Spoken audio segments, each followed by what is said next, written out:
Well, live from Future Lawyer UK 2026. I've got Adam Nguyen, who is the co-founder and CEO of eBrevia. eBrevia is one of our partners, and I've had the pleasure to work with eBrevia for about 8 years now, actually. Oh, wow. So it's been a while. I have had also the pleasure to know all three of you, all three co-founders. I know that two of you are still with the business, and one of your co-founders, Ned, is actually running another legal tech company. That's so right. you're all in the space. For the ones that are not familiar with eBrevia, can you briefly run us through the early inception of your company and where the idea of the product came to be? Right. So eBrevia is unique in the legal tech space because, and unique being the only one that has been sold, exited. We had VC investors. We went through all the rounds. We exited, and then we reacquired the founders, reacquired the company, and spun it out again. As far as I know, there's no company that had gone through that complete journey and became reborn. So we're unique in that regard. And so we're both new and old. And that gives us some unique advantages, which we can talk about later on. But the origin of eBrevia, what I call eBrevia 1.0, was part of the first wave of legal tech back in around 2011, 2012. That's when my first co-founder, Ned Gannon, and I, we were law school classmates at Harvard Law School. And we both practiced law doing M&A, and we found the work to be very tedious and somewhat demoralizing. It's very long hours, it's very monotonous, very routine work. And so we had the idea of applying machine learning and natural language processing, this traditional AI, to legal diligence, contract diligence. So, for example, M&A work is a good example of that. And so this was the early days, right? Us along with companies like Seal, Raven, 𝗬𝗲. This is the first generation of companies that we really not only had to convince users to law firms to look at technology, let alone AI, right? It was very futuristic back then. And we sort of made the market, which was very challenging in its own way. And then fast forward to the end of December 2018, we sold the company to Donnelley Financial, and we worked, some of us, for Donnelley for a while. I was the first co-founder to exit the company, and then fast forward again to December of 2023, exactly 5 years after we had sold the company to Donnelley Financial. 𝗦𝗃 𝗦𝗃, the CTO and third co-founder, and I decided to buy back eBrevia. And right now, so we've been operating the company for a little over 2 years, completely independently. That's another unique thing about us. To date, we don't have any VC investors. Our cap table is pretty clean. It's just the two of us, my co-founder 𝗦𝗃 and I, running the company. It's a fascinating story, going back to that period and some of the companies that you're mentioning, Raven, Seal, 𝗬𝗲. I remember those days. I started myself in 2016. This event ran for the first time in 2017. One of my first ever sponsors was Raven, which later got acquired by iManage. And you're absolutely right. Those were the early days where it was unthinkable to see the momentum that the market has today. I remember that we've hardly raised about 5K in sponsorship so that we can afford to pay for a small venue on a bank holiday Monday. For anyone that runs conferences, that's a deadbeat day. No one runs a conference on a bank holiday Monday. I think we had about maybe 70, 80 people, 99% of which were there to tell the room that technology is just a fad and nothing will really change over the next few years. And I think that, being part of that early inception, you've seen a lot. We have seen a lot. I know a few other companies that were acquired by DFIN as well, and I also know that there is a particular challenge of being able to integrate disruptive technology into a large, well-oiled machine. It somewhat reminds me of the Google analogy, in a sense that if a business is not producing certain volume like of income for a large entity, it quickly becomes disinterested. You probably all know that if Google is, for example, even sometimes making hundreds of millions of revenue from a product, that's still not enough. Is it what happened with eBrevia and DFIN? Is it that you are going through that sort of maybe growth trajectory, but not fast enough? It's interesting. There was there were some parts of DFIN that were not keen on AI.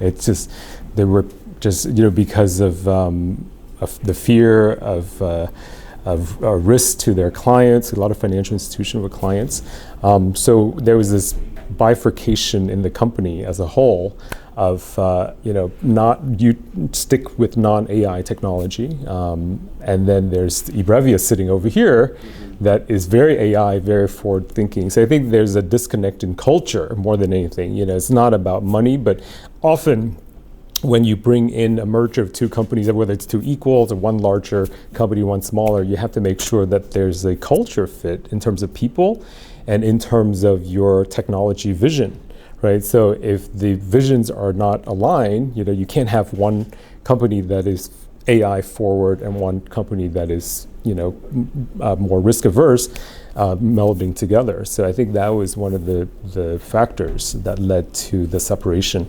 And DFIN was focused on an area that made it money, like a lot of money that's in a traditional way. And so we thought, along with other bidders too, we were not the only people who came in to buy eBrevia.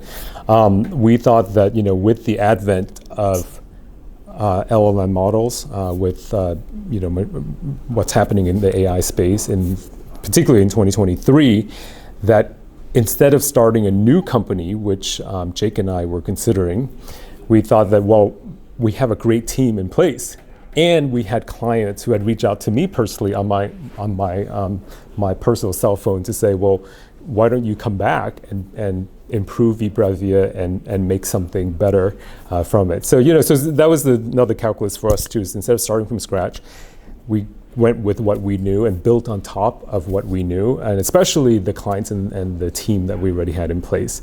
And the reason we won the deal was, this happened all very quickly. I remember I was in New York en route to Miami, where I had moved to during COVID, from London. And I just happened to, grab a drink with Jake to catch up, and he was filling me in on, all these bidders that were coming to evaluate eBrevia, and I said, that's nice. Well, good luck.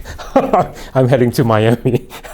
And but he's like, maybe we should buy it. I'm like, are you crazy? I'm done with legal tech, right? I want to start something new, maybe legal, but not like in a different space. But one thing led to another, maybe more than a few drinks that we had that night. We put in a bid, and we were able to move very quickly. 6 weeks later, we closed the deal. So this was mid-October or so. We were able to close the deal beginning of December, so in 6 weeks' time. So the ability to execute quickly, the ability to come up with the funds to pay for it and make the transaction very simple. We got the deal, and we got the team back, and the rest is eBrevia 2.0, as I call it. Must have been a tough decision on the optics.